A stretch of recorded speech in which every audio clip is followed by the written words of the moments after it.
Coba bayangkan sebuah gas alam yang yang bisa menyusut sampai 600 kali lipat dari ukuran aslinya. Wah, itu ekstrim sekali ya. Iya kan? Didinginkan secara ekstrim, terus dimasukkan ke tangki-tangki khusus, lalu dikirim melintasi jalanan yang bergelombang buat menghidupkan mesin pabrik raksasa yang lokasinya jauh banget dari peradaban. Terdengar kayak fiksi ilmiah sih memang. Betul, tapi ini realitas logistik energi kita hari ini. Nah, selamat datang di sesi bedah mendalam kita, khusus untuk Anda yang sedang mencari harta karun tersembunyi di bursa saham. Hari ini kita akan melakukan sesi mentoring eksklusif. Dan fokus kita ke satu emiten spesifik. Iya, kita bakal kupas tuntas sebuah perusahaan yang, ya, mereka ini nggak punya gedung pencakar langit megah di Sudirman, tapi beroperasi sebagai pipa berjalan. Dan diam-diam memonopoli sumur gas yang dibuang sama raksasa. Perusahaan itu adalah PT Citra Nusantara Gemilang Tbk, kodenya Cegas. Yang bikin pembahasan Cegas ini sangat krusial untuk Anda perhatikan adalah cara mereka memposisikan diri di tengah masa transisi energi besar-besaran di Indonesia. Seringnya kan di layar bursa kita cuma terpaku sama harga yang naik turun. Naik turun harian gitu ya? Iya, tanpa benar-benar paham apa sih yang menggerakkan mesin uang perusahaan ini sebenarnya. Nah, itu alasannya kenapa di sesi mentoring kali ini, kita nggak cuma sekedar baca laporan keuangan yang membosankan. Kita pakai 3 pisau analisis profesional. 3 lensa utama ya. Betul, fundamental untuk menguji pondasi bisnisnya. Terus sentimen pasar atau bandarmologi buat ngintip, rumor yang dikejar spekulan. Dan pastinya, analisis teknikal buat cari tahu timing masuknya. Mari kita bedah ini. Kita mulai dari mana dulu nih? Dari yang paling dasar dulu dong. Sebelum kita lihat grafik yang kelap-kelip merah hijau, sebenarnya apa yang dijual sama CGS ini? Karena dari sumber kita, mereka disebut mengoperasikan virtual pipeline atau pipa berjalan. Itu mekanismenya gimana? Oke, mari kita lihat geografis Indonesia dulu ya. Kita kan punya belasan ribu pulau dan sumber gas bumi kita itu lokasinya seringkali sangat terpencil. Jauh dari pusat kawasan industri di Jawa atau Sumatera. Sangat pelosok lah ya. Tepat. Nah, kalau pemerintah atau perusahaan gas negara harus bangun pipa baja permanen dari hulu sampai ke pabrik-pabrik itu Itu butuh triliunan pasti. triliunan rupiah, betul. Dan pembebasan lahannya bisa makan waktu bertahun-tahun kan? Berarti ada kekosongan infrastruktur yang lumayan besar di sana ya? Nah, di titik buta itulah CGAS masuk. Mereka ini nggak bangun pipa baja. Mereka ambil gas alam dari sumur, mengompresinya dengan tekanan super tinggi. Oh, pakai teknologi kompres natural gas atau CNG itu ya? Iya, CNG. Terus dipindah ke tabung-tabung bertekanan dan diangkut pakai armada truk khusus.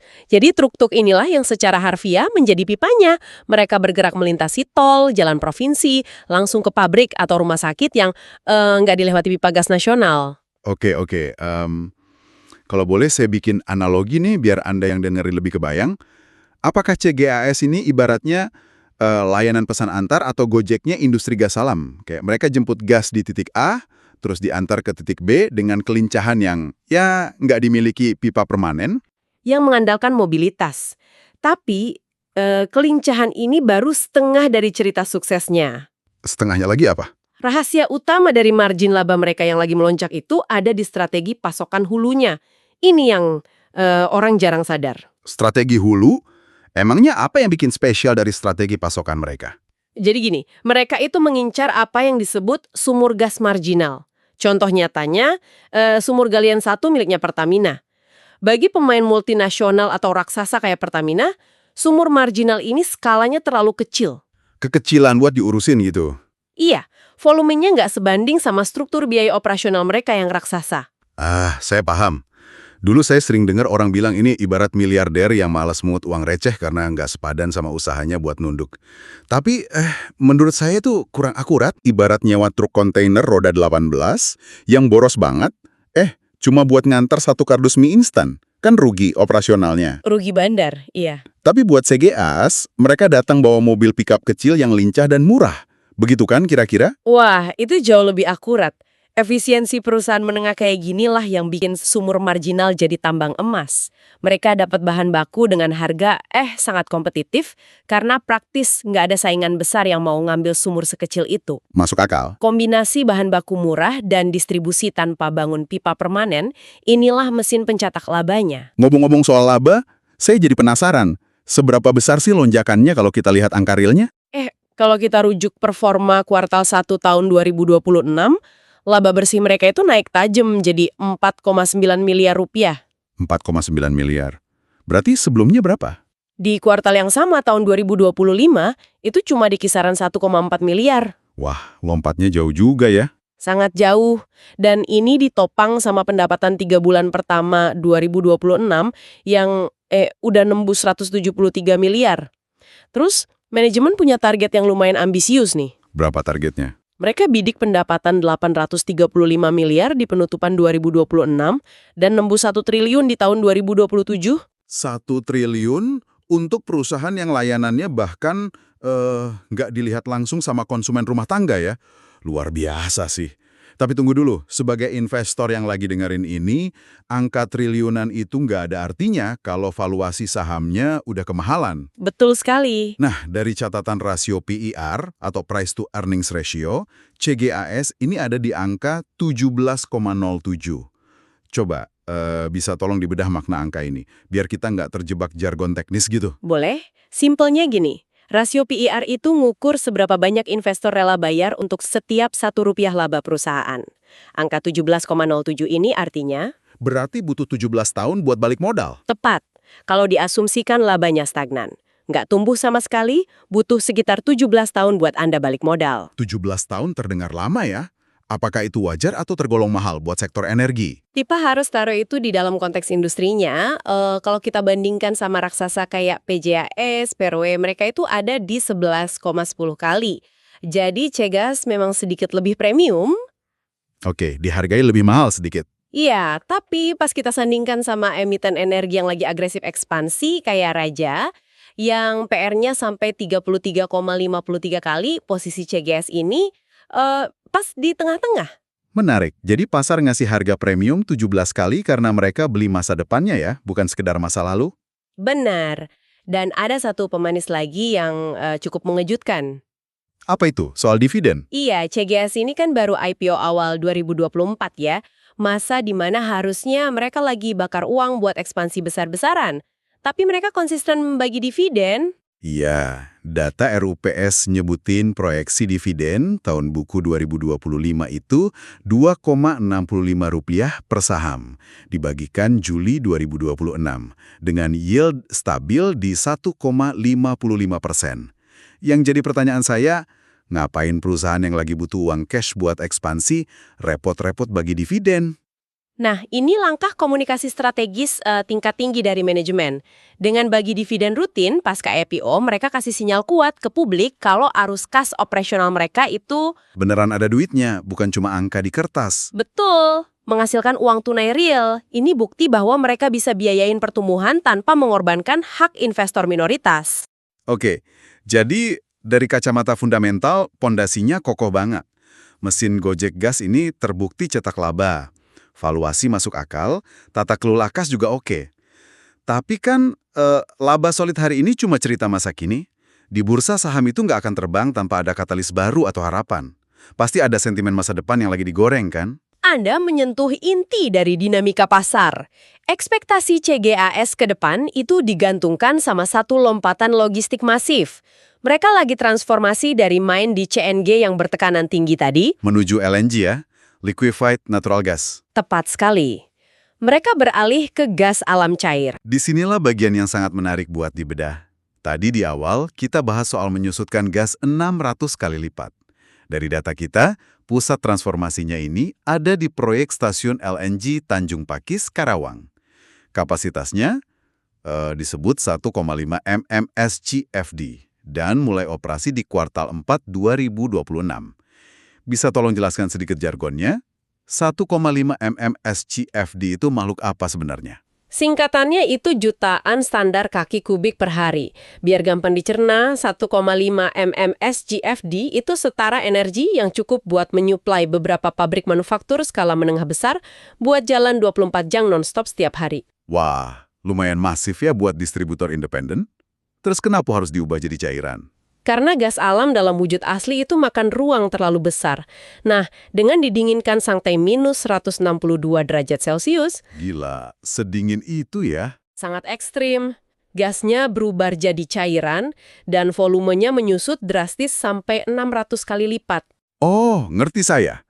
Jadi kalau pakai ukuran tangki truk yang sama, kalau diisinya LNG, kita bisa ngangkut energi 600 kali lipat lebih banyak gitu. Secara prinsip betul begitu. Kepadatan ekstrim ini yang mengubah konstelasi bisnis mereka secara total. LNG memungkinkan Sijas ngirim gas lebih jauh, bahkan antar pulau, dengan efisiensi yang mustahil kalau cuma pakai CNG biasa. Margin labanya pasti makin lebar ya. Tapi tunggu, saya harus pushback sedikit di sini. Soal risikonya, bikin fasilitas pendingin minus 162 derajat itu kan nggak murah. Data kita bilang, proyek Karawang ini ngabisin sisa dana IPO 85,28 miliar. Terus, mereka masih narik utang lagi dari Bank BJB Syariah sebesar 50 miliar. Iya, betul. Buat perusahaan yang baru seumur jagung di bursa, narik utang puluhan miliar, dan nguras dana IPO cuma buat satu proyek, bukankah ini langkah bakar uang yang sangat berisiko? Gimana kalau uji coba akhir 2026 nanti meleset? Skeptisisme Anda ini sangat beralasan. Memang itu risiko utama yang lagi dipantau sama fund manager sekarang. 50 miliar itu angka yang besar. Tapi manajemen lihat ini terukur karena dua alasan. Apa saja itu? Pertama, fasilitas kredit itu di-backup sama arus kas dari bisnis CNG konvensional mereka yang udah stabil dan jalan. Jadi ada bantalan buat bayar cicilan.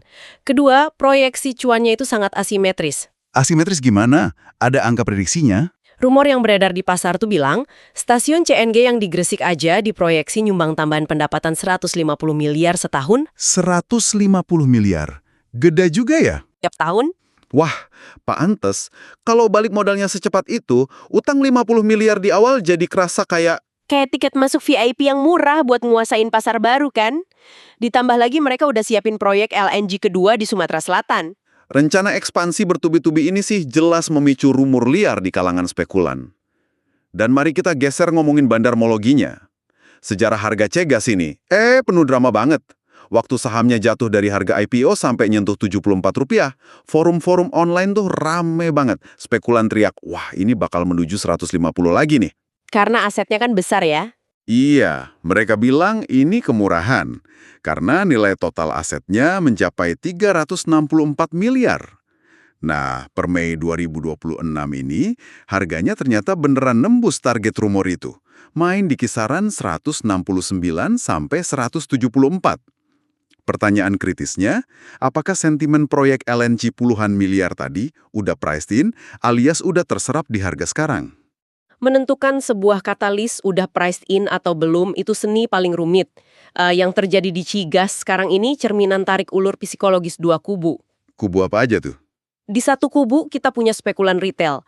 Mereka inilah yang berani masuk beli pas harga hancur di 74, bertaruh pakai rumor.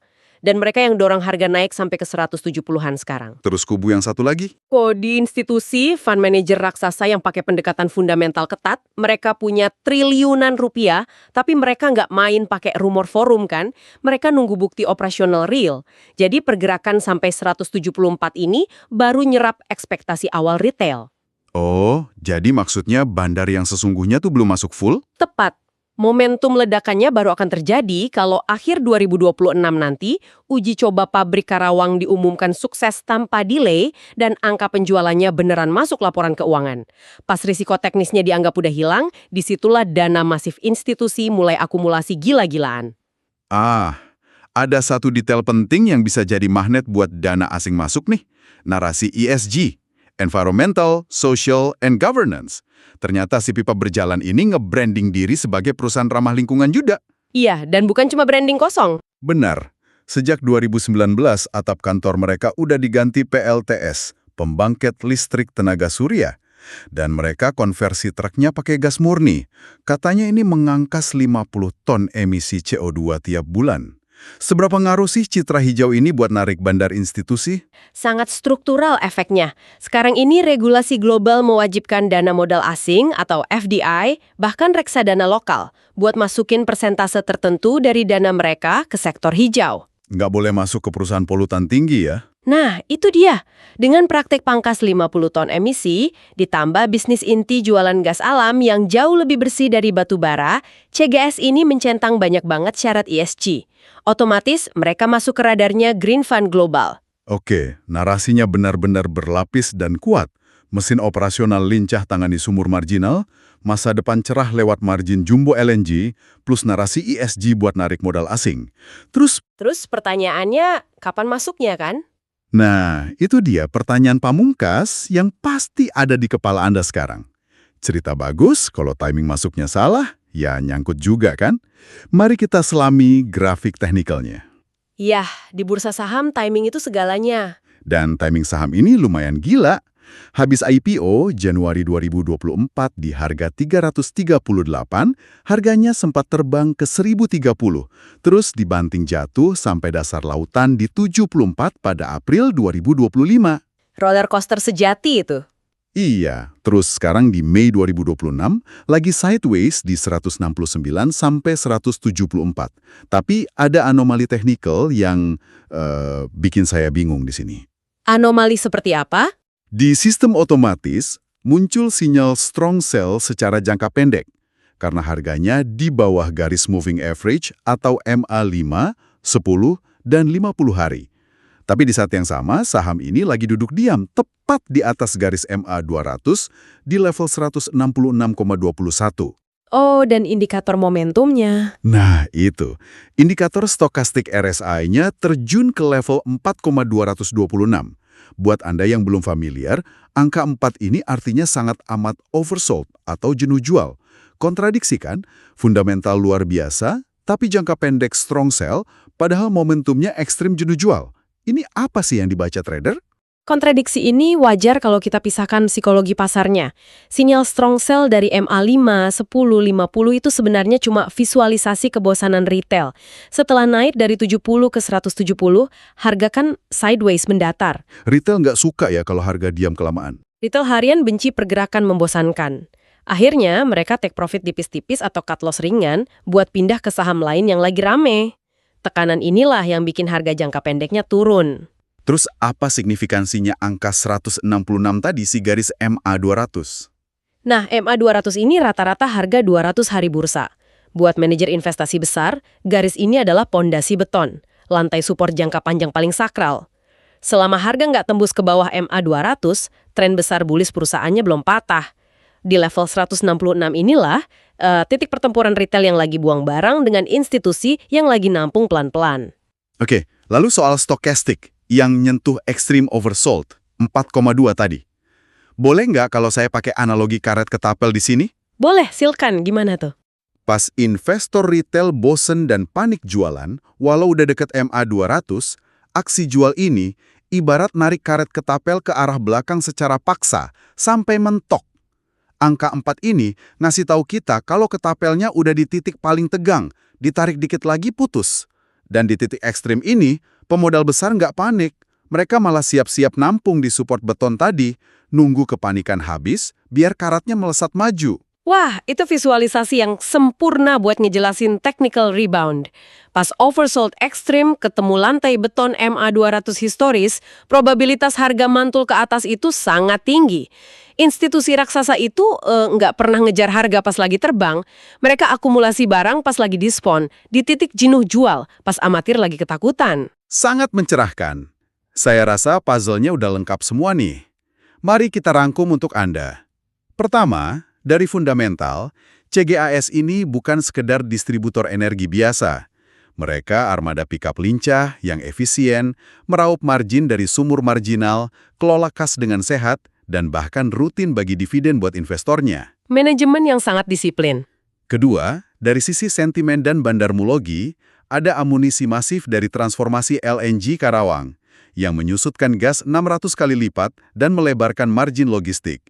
Kalau sukses di akhir 2026, apalagi dengan citra ESG mereka, institusi raksasa pasti antre masuk. Dan ketiga, dari sisi teknikal, saat ini Anda lagi disodorin diskon. Harga ditekan retail tapi tertahan di beton MA200 dengan ketapel oversold yang siap melesat. Persimpangan yang memikat. Tapi tunggu, saya harus kasih penekanan etis di sini. Silakan. Analisis yang kita bedah hari ini adalah materi edukasi objektif buat mempertajam insting investasi Anda. Ini bukan ajakan untuk langsung buka aplikasi sekuritas dan pencet tombol beli atau jual besok pagi. Pasar saham itu penuh ketidakpastian makro, jadi tolong sesuaikan dengan profil risiko pribadi masing-masing. Peringatan yang krusial. Keputusan selalu ada di tangan Anda. Nah, sebagai penutup, saya mau kasih satu ide provokatif buat Anda renungkan sendiri. Sekarang kan di berita, TV, di mana-mana orang pada sibuk ngomongin mobil listrik, transisi EV, cadangan nikel, pokoknya sangat glamour lah. Fokus utama semua orang ke sana. Antargas yang menghidupkan sumur tua yang dilupakan, yang bikin pabrik pedalaman tetap nyala tanpa bakar batu bara kotor. Mungkinkah bisnis semacam Cegas ini yang justru jadi pahlawan sesungguhnya? Mungkinkah mereka primadona tersembunyi yang paling realistis bahwa Indonesia mencapai net zero emission di 2060 nanti? Coba Anda pikirkan itu sambil ngopi dan pantau candlestick mereka pas bel bursa bunyi besok. Terus belajar dan sampai jumpa di bedah mendalam kita selanjutnya.